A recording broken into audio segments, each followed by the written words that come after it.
Okay, let's unpack this. We're starting today with what seems like a simple image, right?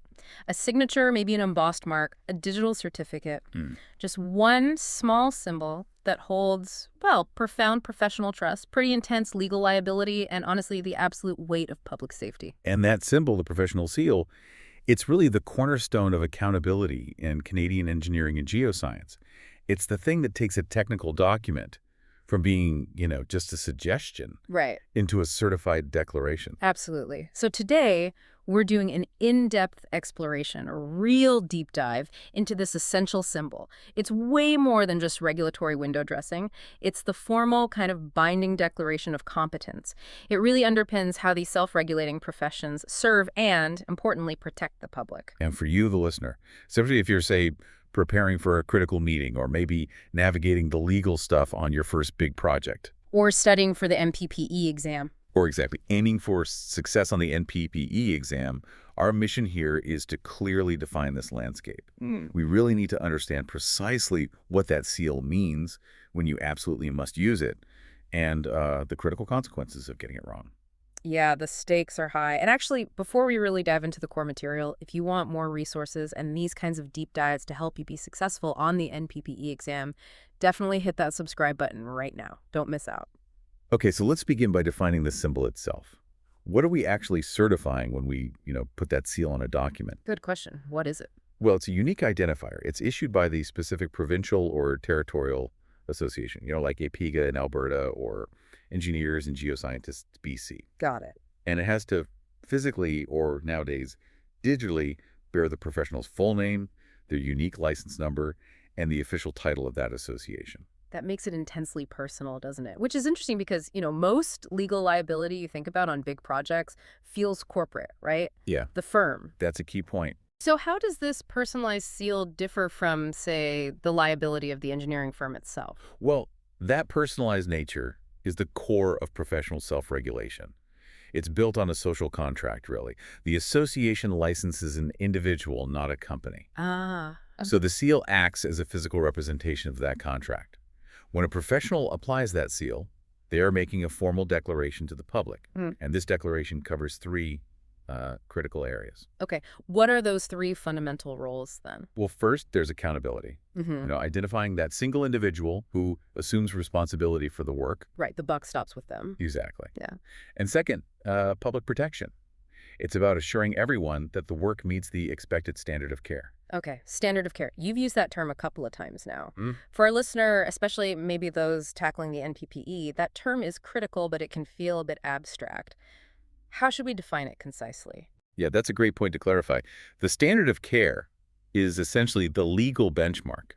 Think of it as the level of skill, the knowledge, the competence that would be reasonably expected of an average qualified professional in that specific field, Right. working under similar circumstances. So when you seal a document, you're formally certifying that the work inside meets at least that professional standard. Okay, so it's like a promise, a binding promise, it sounds like. Which naturally leads us to the legal side of things. Is this just an ethical guideline, or does this responsibility cross over into, binding legal territory? Oh, it absolutely crosses over. Provincial and territorial engineering and geoscience acts don't just suggest using the seal, they mandate its use for final technical documents that are going out to the public. Mandate, okay. Affixing that seal makes it legally equivalent to your professional signature and certification. It bumps up the document's legal standing immediately. And that's where the liability becomes really tangible. And yeah, quite high stakes. We're talking about two main types of liability coming from this mark. Professional disciplinary action from the association, Definitely. and then potentially civil negligence claims in court. Exactly right.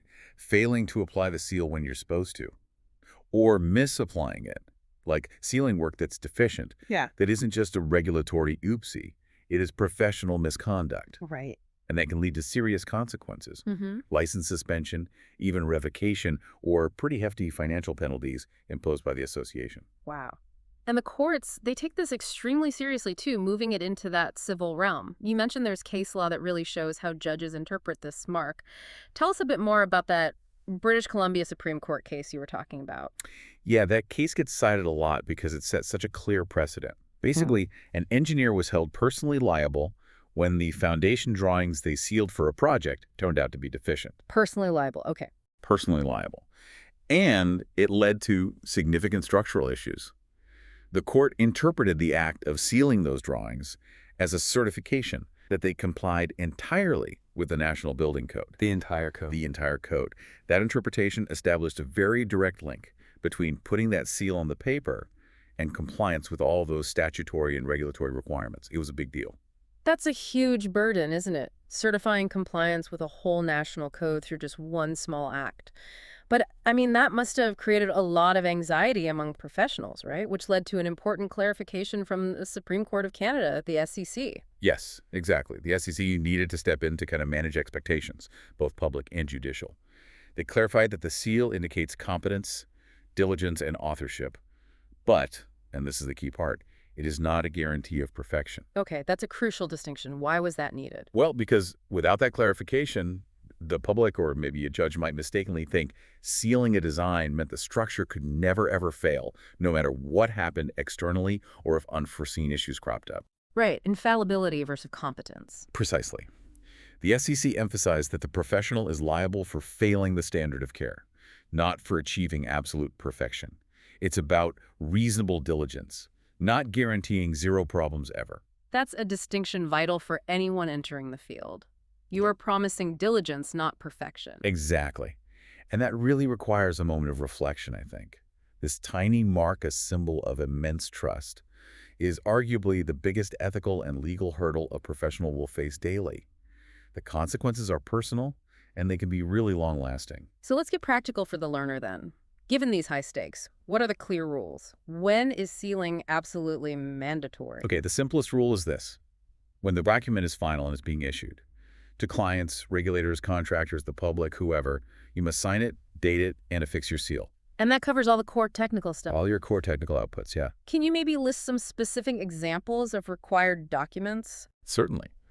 This includes things like final engineering drawings, specifications, design calculations are a big one, detailed technical reports, geological maps, environmental assessments, basically anything that forms part of the public record or is used as the basis for construction or getting regulatory approval. And we even see this spelled out right down to the regulation level, don't we? We do, yeah. If you look at Ontario's Regulation 941, under their Professional Engineers Act, the directive is extremely clear. It explicitly requires professionals to sign, date, and affix the seal to every final drawing, specification, plan, report, or other document prepared or checked before it goes out publicly. No wiggle room there. No ambiguity at all. Now, what about work that's still in progress? Because the reality of project management is that documents spend a lot of time being drafts, right? Absolutely. And this is a critical point for safety and liability. Incomplete or draft documents must never be sealed. Full stop. To prevent any kind of misuse or misinterpretation, they have to be very clearly labeled like in bold, prominent text as preliminary or not for construction or simply draft. Makes sense. The seal is a mark of final certification. Applying it prematurely is definitely professional misconduct. And equally important, what must not be sealed? Because I can imagine, especially maybe in sales or marketing departments, there might be a temptation to slap the seal on things to add some gravitas, you know? Oh yeah, that temptation exists, but it must be absolutely resisted. Okay. The seal is reserved exclusively for technical documents where your professional knowledge has been applied. You must not use the seal on non-technical documents. Like what? Things like simple memos, business letters, contracts are a big one, or internal financial statements. None of those get a seal. So definitely shouldn't be putting the seal on T-shirts for the company picnic then. Absolutely not. And that's actually a great way to remember the rule. It is strictly prohibited on all promotional materials too. Ah, okay. Like Business cards, company letterheads, websites, advertisements. Using the seal in a promotional context is really misleading because it implies the promotional material itself is somehow a certified technical document. which it clearly isn't. Exactly. It misleads the public and it violates professional ethics.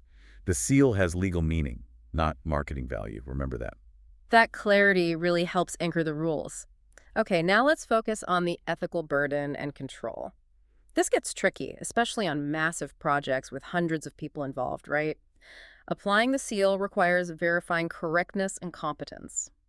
But what if I'm managing a team of, say, 10 engineers? Can I just delegate the physical act of stamping or clicking the seal button to my senior assistant? No. Unequivocally no. A professional must never delegate the act of sealing. The whole principle of integrity demands personal commitment. Even if you oversee a huge team, the professional who applies the seal must have either direct personal knowledge of the work or immediate supervision over its preparation. Or, and this is key for documents prepared by others under your watch, you must conduct a thorough and independent review. Thorough and independent. How thorough? Thorough enough that you can assume full personal responsibility for it, as if you did it yourself. So let's say a colleague who reports to me prepares a complex design, and I'm busy, so I just glance at it and seal it without really digging into the underlying calculations. I'm still entirely on the hook if something's wrong. You absolutely are. And the failure there is essentially one of misrepresentation. You're declaring you've reviewed it adequately. Got it. Disciplinary action has definitely occurred when professionals sealed documents they neither prepared personally nor adequately examined. Approving work prepared by others without sufficient review is basically saying you possess the knowledge and competence regarding that specific work, and if that declaration is false, it's a severe ethical breach. But this raises a complexity point, doesn't it? What about small firms? Maybe where the owner is the sole PE or PGO holding the seal, doesn't the line between personal professional liability and the company's corporate liability get kind of blurry there? It does, yeah, and that's a crucial area for practitioners in smaller setups to understand. Right. While the company, the corporation itself, might carry civil liability for things like contractual failures. Right, the business entity. The business entity, exactly. Yeah. But the professional engineer or geoscientist, as the individual seal holder, retains personal professional liability for negligence or professional misconduct if the work fails that standard of care we talked about. Oh, okay. The seal ensures that one individual cannot just hide behind the corporate veil when it comes to their fundamental competence and diligence. It always comes back to the individual professional. That makes seal security absolutely paramount then. It sounds like losing control of your seal, whether it's the physical stamp or the digital version, is kind of like losing control of your professional identity. It is exactly that. You, the professional, are personally responsible for the security of your seal, lending it, duplicating it, sharing it, even temporarily or, with the best intentions. Maybe to help someone out quickly. Yeah, maybe. But it's prohibited because it breaks that chain of personal accountability. And misuse of the seal, especially if unlicensed individuals fabricate one or use it without authority, that's treated as a serious offense under the Provincial Acts. It can lead to severe fines, even criminal charges in some cases. Wow, criminal charges. Okay. So as we move into the modern landscape, most documents are digital now. You mentioned the physical rubber stamp is, well, maybe not gone, but less common. Does a simple scanned image of my physical seal count as legally valid on a PDF? Absolutely not. No. A simple scanned image is legally insufficient, primarily because it offers zero security. How so? Well, it doesn't guarantee the document hasn't been modified or tampered with after the professional supposedly signed off on it. Anyone could copy-paste that image onto anything. Right. So how does a legitimate electronic seal, a digital seal, address that security gap? Okay, so it uses cryptographic technology, Hmm. specifically things like digital certificates and cryptographic hashing. When a legitimate digital seal is applied, it essentially creates a unique encrypted fingerprint of the document at that exact moment in time. A fingerprint. Yeah. And if even a single comma is changed later, that hash, that fingerprint, fails the verification check. It immediately alerts anyone trying to rely on the document that its integrity has been compromised since it was certified. Ah, so the technology ensures the document hasn't been altered after the professional certified it. That's the key difference from just a picture of a seal. That is the absolute key. And the digital seal itself must be unique to that professional. And, crucially, it must remain under their sole control. This maintains that individual accountability required by the acts, even when the medium is electronic. This security and traceability aspect, it's clearly the direction technology is pushing us. You mentioned blockchain earlier. How does an emerging trend like that potentially address some of the current security gaps in, say, document control for really large projects? Yeah, blockchain offers some interesting promise, primarily in maybe two areas: Mm. version control and immutable traceability. Think about massive infrastructure projects. Right. There are often thousands of documents, countless revisions flying around. Blockchain technology could provide a verifiable, unchangeable ledger. So, this could ensure that when a professional seals, say, version 4.2 of a structural drawing, Right. that specific version is permanently recorded and traceable. It could eliminate the risk that maybe a contractor down the line might accidentally or even intentionally rely on an older, unauthorized, unsealed version. That's fascinating because it potentially takes some of the risk out of the distribution process, keeping the focus purely on the professional's judgment at that moment of sealing that specific version. That's the potential goal, yeah. But it's important to remember, despite all these technological advances, cryptographic seals, digital verification, maybe blockchain down the road, the ethical essence of the seal remains unchanged. The technology just makes the accountability potentially more traceable, more robust. Right. So it always comes back to that core principle. And what is that ultimate ethical rule we should leave our listener with regarding the professional seal? I think the guiding principle is simple but really profound. Do not seal what you cannot defend in court or before your peers. The stakes are just too high. It demands that professionals only seal documents they fully understand, they trust, and importantly, that they have competence in. That is a powerful summation. So we've seen that the professional seal really is the ultimate expression of commitment, isn't it? It's a tremendous privilege, yes, but it comes with this heavy burden of legal liability, total accountability to the public, and an unwavering standard of integrity. Understanding the symbol is just absolutely foundational to successful professional practice in Canadian engineering and geoscience. It really embodies that social contract of trust we talked about, compelling the professional to uphold that trust through continuous diligence and competence. Okay, so we've discussed current tech trends like cryptographic seals and the promise of blockchain. This does raise an important question, maybe something for you, the listener, to mull over. As engineering relies more and more heavily on powerful AI and complex generative software, how will the professional's personal commitment, that core promise of the seal, adapt? How do you certify work that is increasingly generated or heavily influenced by non-human intelligence? Where does the ultimate responsibility lie then? That's a huge philosophical and technical challenge, I think. It's probably going to define the next decade or more of professional practice. Definitely something to think about. Well, if this deep dive helped clarify the essentials of professional practice around the seal, please don't miss our future explorations. Subscribe now to ensure you have the knowledge needed to be successful on the NPPE exam and, of course, throughout your entire career.